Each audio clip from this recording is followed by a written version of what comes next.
Live? I think I am. Okay, so the topic today is going to be all about saying goodbye to negative self-talk.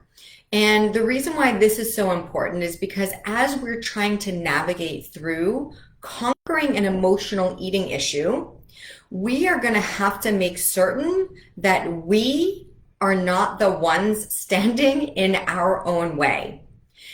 If we are going to look outside of ourselves for the answers to a very intimate problem, this is a problem between you and what you're putting into your mouth. It's also a problem between you and what you're putting into your mouth and how that makes you feel about yourself, right? We're not talking about how you feel about your neighbor now. We're talking about how you feel about you. And so because of that very, very simple fact that an emotional eating issue is an intimate relationship with yourself that you're trying to change, let's face it, this is why you're here.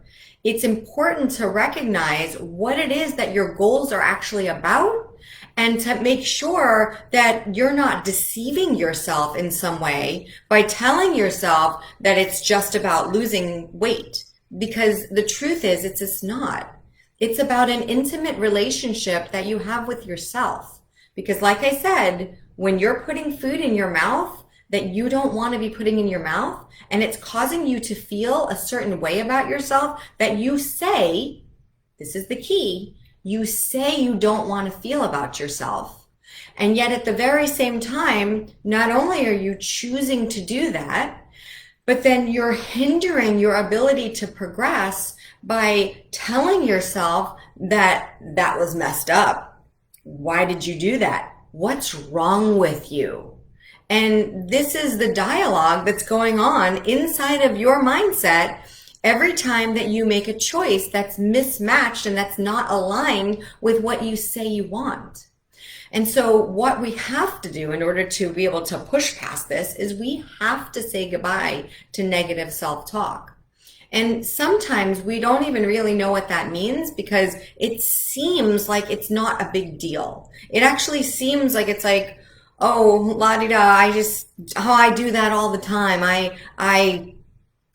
We were just talking the other day in my support group about like even just thinking about getting like, let's say getting sick. Sometimes people will say stuff like, oh yeah, like I always catch the colds or whatever. And I'm the one that always like somehow or another, like I always get the short end of the stick. And when we talk about ourselves in this way, when we say negative things about ourselves, when we call to the universe and we tell the universe what it is that we feel that we're worth, what our value is about, then we're actually planting a seed for our future self to be met with. And when we're doing that, that is going to eliminate our ability to progress. And if we can't progress in an emotional way, in a connection with ourselves, in a way that we are deeply and interested in ourselves and our own well-being, if we're the ones that are standing in our own way, then how are we ever going to be able to get past this? How are we ever going to be able to become emotionally resilient enough to unlearn the things that we think we know about ourselves from the past and be able to step into a new person, right? Because the person that we're trying to navigate away from is the very same person that we say that we know ourselves so well. And so we talk negatively about the things that we know. I hear people talk negatively just not in pertains to food at all, but like, oh, I'm such a klutz. Oh, if there's going to be a mosquito in the room, it's going to come get me first thing. We talk very awkwardly about ourselves and we push this responsibility on ourselves that is not going to allow us to be able to feel good and confident within ourselves. And when we're doing that, literally 24/7, that's going to put the kibosh on us ever navigating away from an emotional eating habit. And the reason why I say this is because it's true. Because if you're constantly putting yourself down and you're constantly telling yourself negative things about yourself, well, what's the easiest way to get to those bad feelings? Well, I don't know about you, but for me, eating a box of cookies was a pretty sure thing. There was no time that I could ever eat an entire box of cookies and then feel super swell about myself. So it was almost as if I would sabotage. I would put the cookies there, tell myself that I could trust myself, say like, this time is going to be different. And then it wouldn't be, because I knew that I was going to eat those cookies. And when I did, I was like, see, told you so. And so I set myself up for failure over and over and over again, because I booby trapped myself into believing that I could simply change my habits. And if I was going to change my habits, like I was going to put a rubber band around my wrist, and every time I wanted to have a cookie, I'd snap it, like literally smack myself in the face. No, Lisa, you're not going to do this. If I tried to strong arm myself, that wasn't going to work, because I knew what I was looking for. I was looking for the feeling of feeling guilty. I was looking for the feeling of reminding myself about what bad luck I have and that I can't trust myself. And so what I learned through self-discovery was that it wasn't changing my habits that I needed to do. And that's what everybody's doing. I mean, I did this for years. Try to change the habit, and then that's what you do first. And then if you can't do it, there's something automatically wrong with you. And this is what the dialogue is, and it goes over and over and over again. It doesn't stop, and it's not going to stop until we change the mindset. So many times people will try and go at this backwards. They try and change the habits first so that then they can change their behavior, right? And if they change their behavior, they'll be able to feel differently about themselves. And if they feel differently about themselves, then they'll make different choices. So it kind of is a thing about changing the habits first so that you can make yourself aware of that there's even a problem. And then because you're aware that there's a problem, you'll be able to automatically feel different. So people do this all the time. They will lose weight, 50 pounds, 100 pounds, whatever. They change their habits, right? And they lose the weight and they get there. But then when they get there, they realize something very interesting, that the person that they are, it hasn't changed. Yeah, they're in smaller sizes. Yeah, maybe they're a little more confident because maybe they're like, ha, I told you I could lose the weight. And then they do. There's something about the mindset that hasn't changed. And so they toggle back and forth between this on and off pattern over and over again, but they never actually change anything about their mindset. And the negative thoughts and the negative feelings that were there to begin with are still there. And because those negative thoughts and feelings are still there, the habits will not become long-term. They might be for a year, 2 years. There was one time that for 4 years, I shifted things. I stopped eating chocolate for 4 years one time. I stopped eating bread for 4 years one time. I stopped drinking any caffeine, no caffeine at all. Did that for a number of years. I spent 2 years never eating in a restaurant, and I felt really darn proud of myself during that 2 years that I was on lockdown.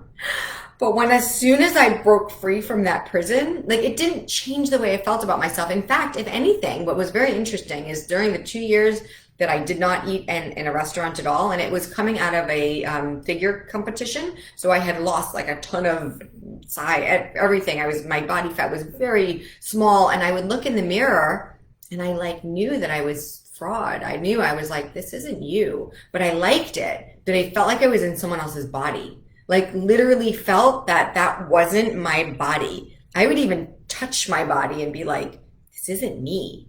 I liked it. And at the same time, it wasn't me. And I knew that. And I knew I was lying. I knew I was lying to myself. But I kept going at it and going at it and going at it until I broke. Because you cannot sustain that. If you're trying to change something about yourself to fit in to something that you don't believe about yourself, it is not sustainable. And so what I have been able to do now is I've been able to feel like I belong to me. And trust me when I say I'm about 20 pounds more than I was back then. This is who I am. And I feel good at this place. It really feels good. I feel like no matter what, doesn't matter. Gain, lose, I don't know. I don't even monitor it. I don't even weigh myself. None of that is important to me anymore. I spent years torturing myself, damaging myself, keeping track of my calories, keeping track of what I weighed on the scale every minute, every day. And it's painful. And it's meant to be painful. That's what you're doing it for. You're trying to continue to feed yourself negative energy. And that's why we have to break the pattern, period. So your life will move you in the direction of your words. So think about this. When words are falling out of your mouth, I want, I wish, I can't, what if, all of these things will continue to slide you down a slippery slope to where you will not trust yourself anymore. And when that happens, that's just a battle within yourself. I mean, it's an internal war going on. So a couple of things that we want to focus on. I actually have some notes actually in my phone, so I'm going to bring this out for a second now. Couple of things we want to focus on is we want to focus on being able to open your mindset. Because like I said before, a lot of times we try and change our habits first. And we think that if we change our habits, then we're going to change the person that we are. It doesn't work that way. Because if you're just changing the habits, you don't really know yet what it is that you're trying to change it for. Like you don't have a purpose for doing that. Yeah, you want to lose weight? So what? Like what is that going to give you? You've done that before. Been there, done that. Now what? Like what's the purpose of all of that? So we want to be able to work on the mindset first to be able to change any of the dialogue that's going on. We also want to make sure that you are in a can-do attitude. So if you're thinking, well, I'm too far gone, it'll never happen for me.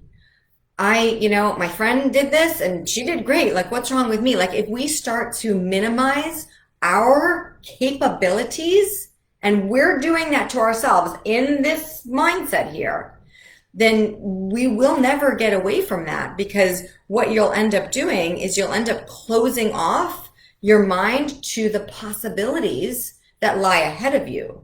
And a closed mind can never accept new ideas. So if you have this new idea about how things will be when you lose 50 pounds, and yet at the same time, you've never really addressed the root cause of why you have that 50 pounds on to begin with. Weight is a symptom of an underlying problem.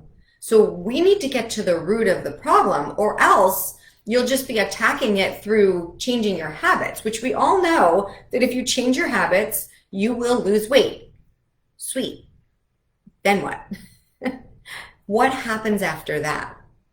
So we want to make sure that your self-image with how you are today, who you are as a human being, not just for other people, for yourself. I saw a comment in the Crush That Food Thing self-discovery system group today that said something about what did she say? She said, like, I would give the shirt off my back for other people, or like, I know that I'm a good person at my heart and soul. Like, I know that I am. And yet the things that I choose for myself are not aligned with my purpose. And that's not okay.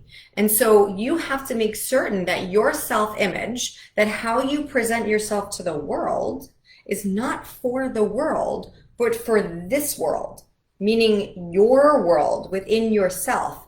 You are your own universe. Then comes your family. Then comes your career.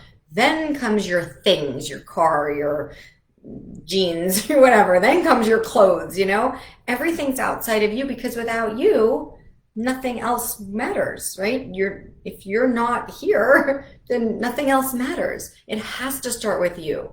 And so you have to be able to align the image that you want people to see you as with how you see yourself as, because you cannot outperform your self-image. So if you just want to shut your eyes to it, you want to put on black clothes and cover your belly because you don't want it to be seen, whatever. Nobody else should see that. Oh, let me hide behind you in this picture so nobody can see what I'm there. And you have that image of yourself. Well, you can't outperform that. So this is all about you taking ownership of how you want to see yourself, not how you want to be seen by others. This is enormous. It has to be this way, or else your purpose for being able to have that intimate connection with yourself when you're alone with your food, it's not about the other people. It's just you. And that's an intimacy that you cannot get from anybody outside of yourself. So it's really important to make sure that if you're blocking your self-image in some way, that we have to be able to move past this. Let's see, hang on, I have a few more notes. Yeah, we want to make sure that we are able to take things that we might feel are factual, like, well, Lisa, I do have 50 pounds to lose. Great. But the truth is that's an opinion. And even though you might think that 143 is different than 193, great. But then you get to the 143 and then what happens, right? It's just an opinion, right? Because someone else might be happy with 173. Someone else might need to get down to 123 to be happy. Like, where's your happiness meter lie? And why is it wrapped up within a number on the scale or a size in your clothes? Why is that a thing for you? Why does that matter? Why is that important? Health reasons? Wonderful. But that has to do with your relationship with yourself. Why are you choosing to do things to yourself that you know are going to harm your health? Why is that a thing? So forget about the number on the scale. Let's talk about that. That conversation is valuable. That's important. And the numbers on the scale, that's not important at all. I could seriously eat chicken breast, broccoli, I don't know, kale, whatever, and I could sit there and work out in the gym and put on all kinds of muscle. I could probably gain 20 pounds. What's the difference? It's just a number on the scale. It makes no matter. So we want to make sure that we are not convincing ourselves of something that's opinion, that it's a fact. And that's important because that will continue to keep your negative dialogue, your negative self-talk running amok. And we need to clean this stuff up if we're going to get anywhere. You have to be able to shift your limiting beliefs to empowering beliefs. And that really goes along with contaminating your thoughts with things that are causing you to lower your own self-image, to feel that you can't outperform yourself, right? You've got this dialogue going and you're never gonna get any better. This is all you've got. These are the cards that you've been handed. It's just not true. And so I want to make sure that you are aware that you have to do this. You are the maker of your own map. You are the storyteller of your own story. We were just talking about this the other day, that you could have two siblings in the same room with the same set of parents, completely different stories. And it will depend on how you want to navigate through your own story to be able to shift your limiting beliefs into empowering beliefs. This is a choice that you have. And I want to make certain that you know that you are responsible for that choice. It's yours. we change the beliefs that we have through the same way that we got them, through repetition. So the only reason why we have beliefs about ourselves that are limiting to us is because we have had repetition over and over and over, different stories that we've been told, different stories that we've told ourselves. And the only way to get out of this is the same way you got into it. But we have to now change the story. We have to be able to separate the opinion from the truth. And the truth is that, yeah, you're scared. That's okay. But on the flip side of that fear, there's love. And if you're lacking love for yourself, and if the way that you're feeling is only talking bad stuff about yourself, you're talking smack, well, that's not about love. So you can do as many good deeds for the world as you want to. But if at the end of the day, it's you sitting there with a tub of ice cream, feeling like garbage about yourself, saying, I told you so, you're never going to lose this weight. Well, that's not valuable. So we need to be able to take that and we need to be able to turn it into something valuable. And that is done through repetition. That is the only way that's done. So I don't want you to look for motivation. I don't want you to change your habits yet. Your habits will change once your mindset changes. Once we can get out of this negative thinking pattern and once we can shift that belief within yourself, then we can find your purpose. So I don't want you to get motivated. I want you to get purposeful. You have to think to yourself two things, and you can use this as something to write down. If you're making a choice to do something, anything, think about it as being open-minded or small-minded. And so think about, what would the small-minded version of yourself choose to do in this case scenario? What would the powerfully minded version of yourself choose to do? What would the best version of yourself choose to do? So many times we put on the best version of ourselves face for the world, and we leave the worst version of ourselves for ourselves. And sometimes our family, because deep down, it's like, you can't get away from them. They know the real you, and you don't want them to. So you're angry. You're angry at them. But the truth is you need to be courageous for yourself. That's how the shift changes. That's how the negative thinking opens up. And that is how you will fix your emotional eating issues. Let's see. You have to be able to see your energy, and you have to be able to say to yourself, have I ordered this energy? If it's on your plate, it's because you've ordered it. And you also have to be able to take that power inside of you, and you have to believe it so wholeheartedly that you can envision the future of yourself and you can see it happening. So start doing small things to try on the future version of yourself on for size. This is really important because there's no way through this if you're going to keep ordering negative stuff on your plate.